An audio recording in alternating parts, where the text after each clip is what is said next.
Good morning student. हमने सेनापति का जीवन परिचय पढ़ा था आपकी हिंदी विषय में। हम पहला पद पढ़ेंगे सेनापति का। मैं आपको बता चुकी हूँ कि प्रस्तुत जो अवतरण है वो कवि सेनापति द्वारा रचित ऋतु वर्णन से लिया गया है। इसमें वसंत ऋतु को एक राजा की तरह बताकर उसके ऋतुराज अर्थात ऋतुओं का राजा नाम को सार्थक बतलाया गया है। वसंत ऋतु को क्या बताया गया है? एक राजा, और उसको ऋतुराज कहा गया है। वसंत को क्या कहा गया है? ऋतुओं का राजा। ऋतुओं का राजा कौन होता है? वसंत ऋतु जो होती है वो ऋतुओं का राजा होता है।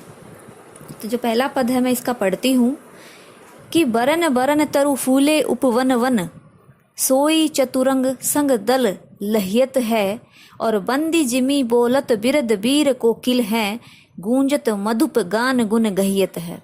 बहुत ही अच्छी बात सेनापति जी ने कहा है। वसंत ऋतु का वर्णन करते हुए सेनापति कहते हैं कि जो वसंत ऋतु है वो किसी राजा की भांति आ रहा है। वसंत ऋतु कैसे आ रहा है? किसी राजा की भांति आ रहा है। और जब वसंत ऋतु किसी राजा की भांति आ रहा है तो बरन बरन, बरन बरन माने विभिन्न रंगों के, तरु माने पेड़, फूले माने फूल, उपवन माने उद्यान, और वन माने जो वन है। कि जब वसंत ऋतु किसी राजा की भांति आ रहा है तो अलग अलग रंगों के पौधे, फूल और पेड़ बगीचों में और वनों में खिल जाते हैं, अर्थात वो बहुत ही सुंदर सुशोभित होते हैं।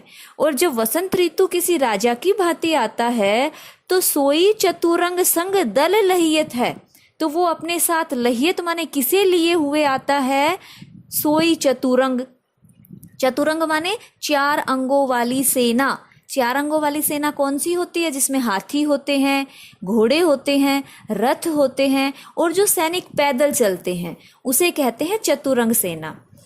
तो कवि सेनापति कहते हैं कि जब वसंत ऋतु का वर्णन करते हुए कहते हैं कि वसंत ऋतु किसी राजा की भांति आ रहा है, और जब वसंत ऋतु के आने पर वनों के जितने भी पेड़ हैं, उपवनों के जितने भी पौधे हैं, फूल हैं, वो चारों तरफ अपने रंग बिरंगे खिल जाते हैं।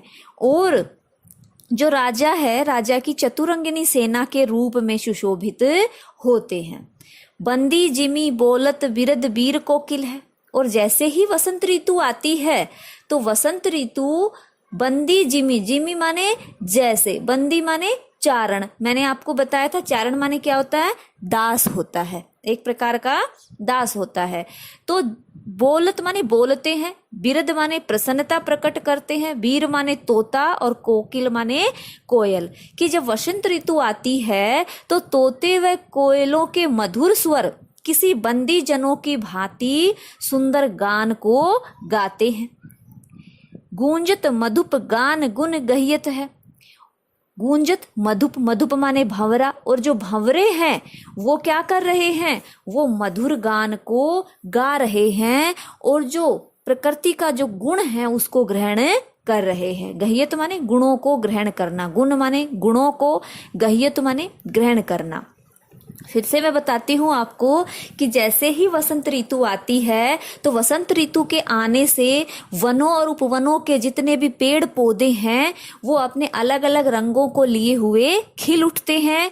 और जब वसंत ऋतु किसी राजा की भांति आती है तो वो ऐसे प्रतीत हो रही है जैसे अपने संग चार अंगों वाली सेना को लिए हुए आ रही हो। अर्थात चार अंगों वाली सेना से यहाँ तात्पर्य किसका है? कि जैसे ही वसंत ऋतु आती है तो चारों तरफ हरियाली छा जाती है और पेड़ पौधों में फूल आ जाते हैं। जैसे राजा जब भी चलता है तो अपने उस पीछे क्या लिए हुए होता है? सेना को लिए हुए होता है। उसी प्रकार वसंत रूपी जो राजा है वो अपने साथ रंग बिरंगे फूलों वाले पेड़ और पौधों को लिए हुए है। और जैसे ही वसंत ऋतु आती है तो जो तोता है और जो कोयल है वो बहुत ही प्रसन्नता के साथ किसी चारण की भांति गुणगान करने लगते हैं, मधुर गुंजार करने लगते हैं।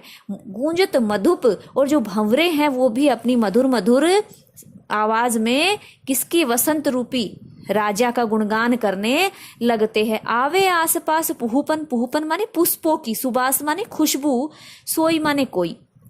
और जैसे ही वसंत ऋतु आती है तो आसपास जितने भी फूल हैं उनकी खुशबू आने लग जाती है। सोने के सुगंध मांझ सने रहियत है। सोने के सुगंध एक कहावत है, आप इसको अंडरलाइन करें और लिखें कि सोने में सुगंध एक कहावत है। और यहाँ पर सेनापति ने यहाँ पे ये बात प्रकट करते हुए कहा है कि जैसे ही वसंत ऋतु आती है किसी राजा की भांति, तो चारों तरफ जो फूल पेड़ पौधे हैं उनकी जो सुगंध है वो सोने के सुगंध को चरितार्थ करती है, अर्थात उनसे भी अधिक खुशबू को फैलाती है। शोभा को समाज, और आगे क्या कहते हैं सेनापति कि शोभा के समूह अर्थात जितने भी फूल पेड़ों में, उद्यानों में, वनों में जो खिले हुए हैं अपने अपने रंगों के साथ, उससे सारा वातावरण कैसा हो जाता है, सुखमय हो जाता है और वो बहुत ही अधिक सुशोभित होने लगता है। सेनापति सुख साज आज ऐसा लग रहा है जब वसंत ऋतु रूपी राजा आ रहा है तो चारों तरफ जैसे खुशबू ही खुशबू फैल गई हो और सुख और सुशोभित हो रहा हो। आवत वसंत ऋतु राज कहियत है, और जैसे ये वसंत ऋतु आती है तो वह ऋतु राज कहलाती है, और ऋतु राज कहलाकर वह अपने आप को पूरे वातावरण को सुशोभित करती है।